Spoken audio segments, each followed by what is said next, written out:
the final step. So I'm a staff engineer, and before I even start talking, I want to give a few shout outs. None of this is all my doing. There's a couple people in the audience who helped me a lot. So please also talk to them if you have any questions. Actually, my whole team is here, which is pretty exciting. And I think the way to think about a data platform, or the way that I like to think about a data platform, is through the lens of city planning. And it might feel like a bit of a forced metaphor because it is. But I think we have very similar problems. And that in a data platform, we have scarce space. The space in our case would be compute resources, storage, or even infrastructure pieces. We just don't want to play bingo card with the new data stack tools that come out. We don't really know how the future is going to shape out. We're not really able to predict the amount of data volumes, the access patterns, the use cases. There might be a wrench thrown in all of our plans. It's very hard to really estimate those things. And if we do our jobs right, ideally, we are going to set ourselves up for fairly rapid growth. More teams are going to engage with more data, and the demand for insights is only ever going to increase, especially with the advent of AI. So the idea behind it is that we don't really want to just, as I said, pick all of the tools that are in there and just kind of push them together and hope that the city that comes out in the end is thriving. But we need to plan for everything. So what I'm going to be talking about is how we did that. There's a few things that we did that weren't quite right, but I think we got the general idea of it as we progressed. So what was the status when we first started looking at the data platform at Staffbase? We, like probably most data teams that are just starting off, had very heterogeneous pipelines. We had 3 or 4 teams that were working with data. Each one of them was kind of building their own things. Some were on BigQuery, some were in Azure, some were running their jobs on cron jobs with Python, some were scheduling with GitHub Actions. It was kind of all over the place. We had a self-hosted Spark cluster, which was a sight to behold. It had a huge overhead, very difficult DevX, very hard to test locally, pretty much impossible, actually. And there was no centralized assets, considering that so many platforms were used, and there wasn't really a centralized person who could basically take a look at everything and say, hey, we're kind of reusing these things, or we can maybe gain some synergies if we just kind of summarize them into something else. So the first thing that we did is to look for an orchestration platform. We wound up choosing Dagster, which I think was a pretty good choice. And our approach to it was to basically just get everything in the platform.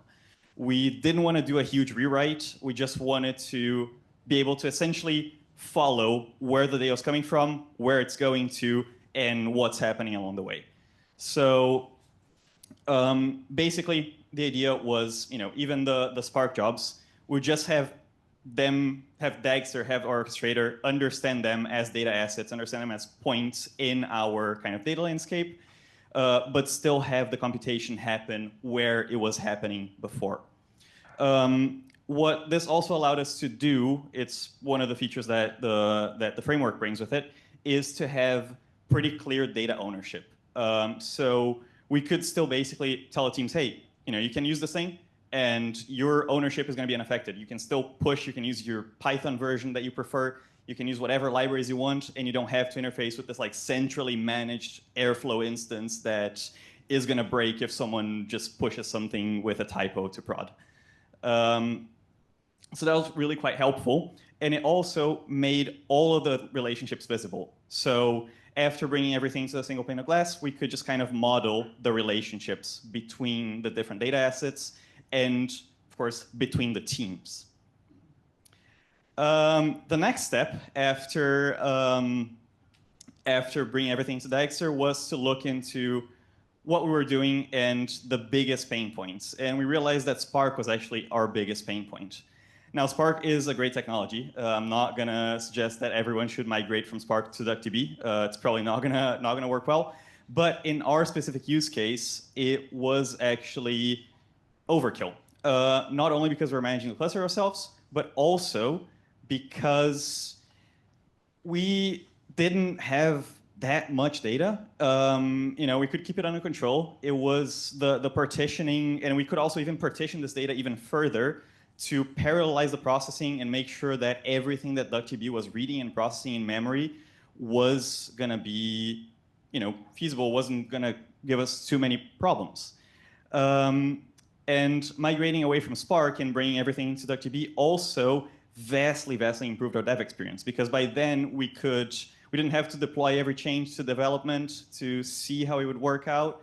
We could just test everything locally, and we had a very clear relationship between, hey, if it's running locally, it's going to run in our cluster. Maybe we might need to increase the memory or not. I don't know, right? But it was a much clearer translation. It was a much clearer relationship, and so our speed also dramatically increased. It was much easier to test everything.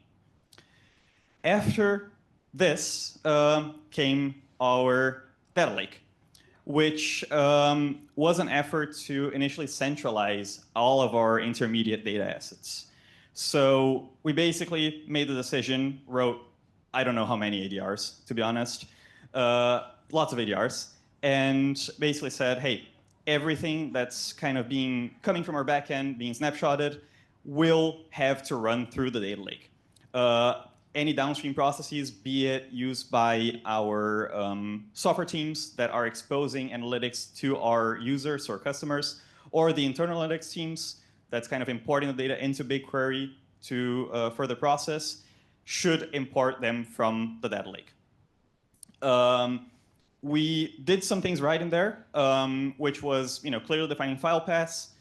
So we had a couple of layers, very classic sort of medallion architecture that everyone should be familiar with. But the problem that we keep seeing is that a pile of files is not a platform. And unless in the tools, in order to interface with our data lake, they still needed to know about the file paths that we had defined, and it was clearly documented in code.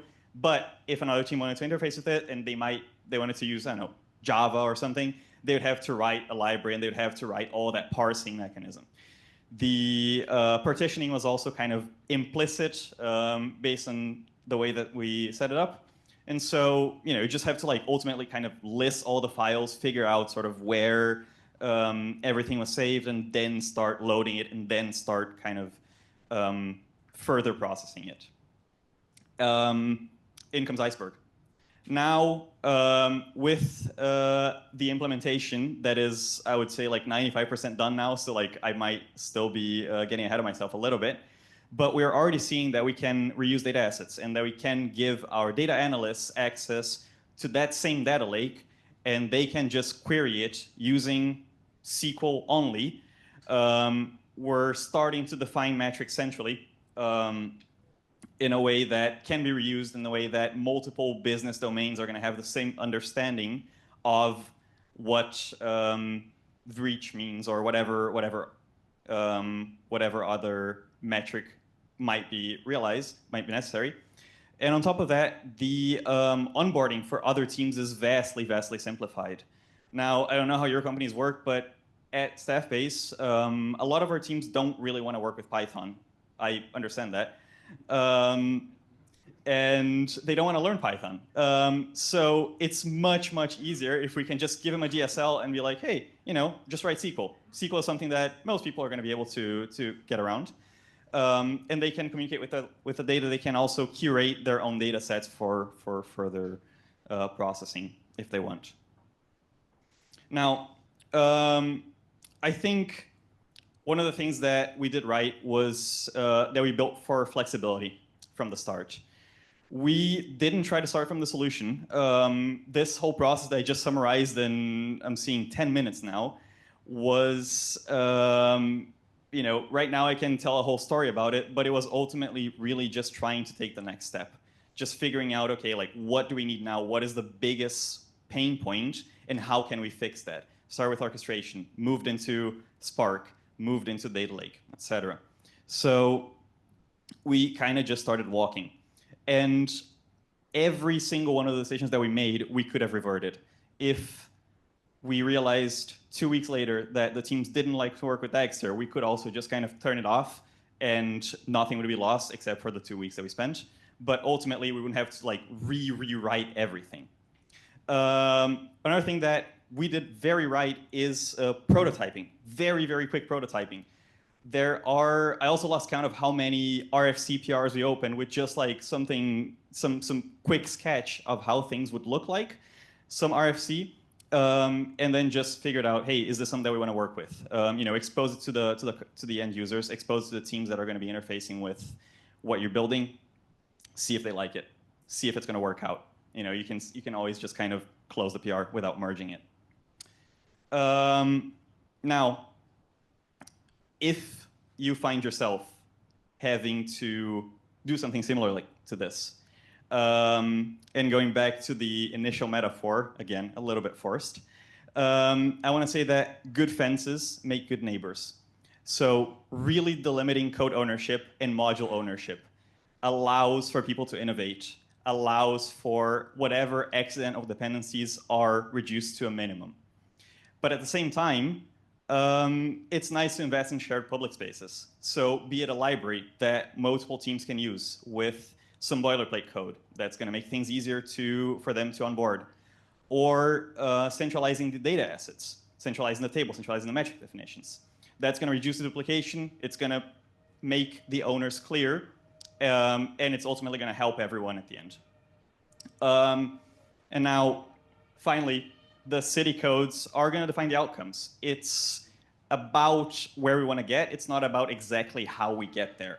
So we're trying to define a target architecture. We're trying to define, sort of what the next step should look like, how it should feel like, and we're being fairly loose about exactly the tools we want to use for that. This all simplifies our jobs a lot because with that, we can automate a lot of things, be it in terms of checks, be it in terms of just declaring what we want to see, right? Again, short talk, Aspire to Inspire, Staffbase, and also we are hiring. So if anyone knows anyone that wants to continue building the platform with us, let me know.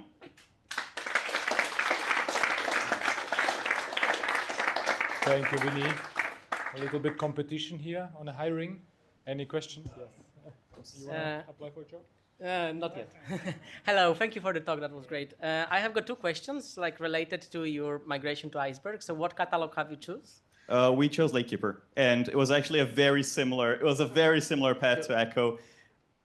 Very similar pain points, actually, and very similar decision-making process. Awesome, yeah. Cool. And then the second question, because you moved to DuckDB at some point, yeah, and DuckDB doesn't support yet writes into Iceberg. So yeah, did you have to change your compute then back to something else? Or yeah, that's so the idea is that we'll be writing with likely Star Rocks. Right now, we're just writing with Pi Iceberg. We're still kind of exporting it into a Pi Iceberg and writing it there, which isn't ideal. I'll just go ahead and say it. But again, in terms of making small steps, that's the easiest way to get the adoption going. Cool, awesome, thank you. Yeah. Oh. I have one small question, and then the one builds up of that. What did you use before Iceberg? Nothing. So a data lake. Did you store blobs or? Yes. Yeah. So we were. Packets? So I think when I spoke about this data lake, we were essentially storing blobs in blob storage. And before that, it was kind of being ingested directly into the systems that would be using the data at the end. And so, yeah. Yes, and how did you sell Iceberg to your team? I don't think I had to sell it, to be honest. I think the problems were very well known. And there is more things going on that I can't fully share because they're slightly confidential about the company. But to put it simply, we needed to get more people access to the data lake. and the only way to do that was giving them a SQL first interface. So at the end of the day, it was a very clear transition from, hey, we just have a bunch of files and they need to be able to query those files. We need something there that's going to enable that. Okay, makes sense. And Iceberg is a first class. Yeah, exactly. Thank you. No problem. Yes, You said that on each step of your journey, you were ready to revert changes that you do before. Sorry. You said if you see that something goes wrong, you can reverse the changes. Did you actually do it in? We didn't have to do it, which okay. was a good thing. I mean, I'm So saying that we could have reverted. I might be lying. Yeah, but so it's a theory, I would say. But in theory, I think, considering the way that we built it, it would have been reversible because it could have just rolled back to the old workflow if at any point it just didn't work during the trial phase. Did you have to migrate the existing data to Iceberg tables? Rewrites. Yeah, that was actually one of the things that I wish we had done differently, to be honest. We didn't have super strictly defined schemas, and within the way that we partitioned the files, sometimes the schemas would also differ. So that was actually a big, big headache that I'm still recovering from. But ultimately, we just had to rewrite the files. It was fine. Like, it wasn't, again, the data, it's not like we're writing like petabytes of files, so it was fine. But I wish we had better prepared for what was to come. Cool. That's it. I would say, Vinnie, thank you very much for your presentation. Thank you.